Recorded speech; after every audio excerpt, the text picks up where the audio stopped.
ગઈકાલે જ અમદાવાદમાં આપના સદસ્યતા અભિયાનના કાર્યક્રમ દરમિયાન અરવિંદ કેજરીવાલે વિસાવદરની જીત મુદ્દે કહ્યું હતું કે ભાજપ કોંગ્રેસ એક છે, હવે કોંગ્રેસ જોડે આપનું કોઈ ગઠબંધન નથી. પરંતુ આપના સંયોજકના આ નિવેદનને જાણે કે તેમની જ પાર્ટીના ધારાસભ્ય ચૈતર વસાવાએ ગંભીરતાથી ના લીધું હોય તેવું લાગે છે.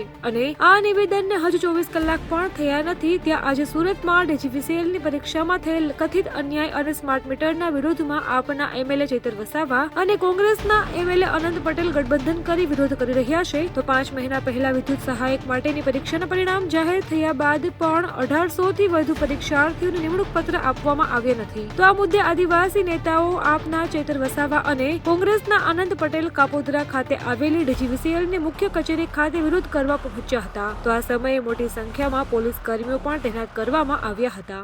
જે એપ્રેન્ટિસ તાલીમ સંપૂર્ણપણે જેમણે પાસ કરેલી છે, NCVT ની તાલીમ જેમણે લીધી છે, પોલ ટેસ્ટ જેમણે પાસ કર્યા છે, તમામ ધારાધોરણમાં પાસ થયેલા લોકોની હમણાં જૂન મહિનામાં એક ભરતી, જાન્યુઆરીમાં એક ભરતી પડી. 19/1/2025 ના રોજ એ ભરતી થઈ. એનું રિઝલ્ટ 21 તારીખે આવી ગયું અને એમાં 1864 ઉમેદવારો પાસ થયા 6 જિલ્લાના. આ ઉમેદવારોને છેલ્લા 5 મહિનામાં એક ઓર્ડર આપવાની જગ્યાએ એમના લાગતા વળગતા કોન્ટ્રાક્ટરોને મેન પાવર પૂરો પાડવા માટે બારોબાર ટેન્ડરો આપી દીધા. હવે આ કોન્ટ્રાક્ટો એમના લાગતા વળગતા સગા સંબંધીઓ અને કેટલાક લોકો પર લાખો રૂપિયા લઈને ભરતી કરી રહ્યા છે. ત્યારે જે લોકો ધારાધોરણમાં આવે છે, જેમણે પાસ કરેલી છે, એવા 1864 લોકોની ભરતી થાય એવી અમારી માંગણી છે. આજે અમે ઉમેદવારો સાથે આવ્યા છે. જો દિન 10માં આ લોકો નિર્ણય નહીં લેશે, દિન 15 પછી 6 જિલ્લાના તમામ લોકોને સાથે રાખીને હજારોની સંખ્યામાં અમે મોટું આંદોલન કરીશું. અમે આજે 6 જિલ્લા જે દક્ષિણ ગુજરાત વીજ કંપનીમાં સમાવેશ થાય છે, 6 જિલ્લામાં અમે આવ્યા છે. ત્યારે અમારી સાથે કોંગ્રેસના આ વિસ્તારના સિનિયર ધારાસભ્ય અનંતભાઈ પટેલ પણ અમારી સાથે છે.